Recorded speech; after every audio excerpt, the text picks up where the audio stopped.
CKD ইয়াৰ অৰ্থ হৈছে chronic kidney disease আৰু ই হৈছে এটা প্ৰগ্ৰেছিভ অৰ্থাৎ আগবাঢ়ি যোৱা বিধৰ বেমাৰ। নমস্কাৰ, মোৰ নাম ডক্টৰ প্ৰণামিতা কলিতা, মই কিডনি ৰোগৰ বিশেষজ্ঞ।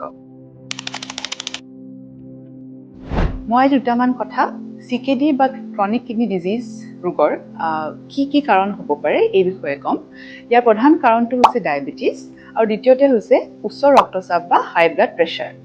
ইয়াৰ বাহিৰেও মেদবহুলতা বা অবেচিটি আজিকালি প্ৰজন্মৰ মাজত বহুত সৃষ্টি হৈছে আৰু এইটো এটা কাৰণ হ'ব পাৰে ক্ৰনিক কিডনি ডিজিজৰ। ইয়াৰ বাহিৰেও প্ৰস্ৰাৱৰ সংক্ৰমণ বা ইউৰিনাৰী ট্ৰেক ইনফেকশ্যন, বহু দীঘলীয়াভাৱে কিডনিৰ পাথৰ বা কিডনি ষ্টোন হৈ থাকিলে, আৰু কিছুমান হেৰিডিটাৰী বেমাৰ আছে যেনেকুৱা অট'জমেল পলিচিষ্টিক কিডনি ডিজিজ, এইবিলাক ৰোগৰ পৰাও ক্ৰনিক কিডনি ডিজিজ হ'ব পাৰে। তাৰ বাহিৰে বহুত দীঘলীয়া বা বিষৰ ঔষধ খাই থকাটো এটা প্ৰধান কাৰণ। অভাৰ দ্য কাউণ্টাৰ মেডিকেশ্যন বা ফাৰ্মাচীৰ পৰা নিজে ঔষধ লৈ খোৱাটো কেতিয়াবা চেল্ফ হাৰ্মৰ সৃষ্টি হ'ব পাৰে।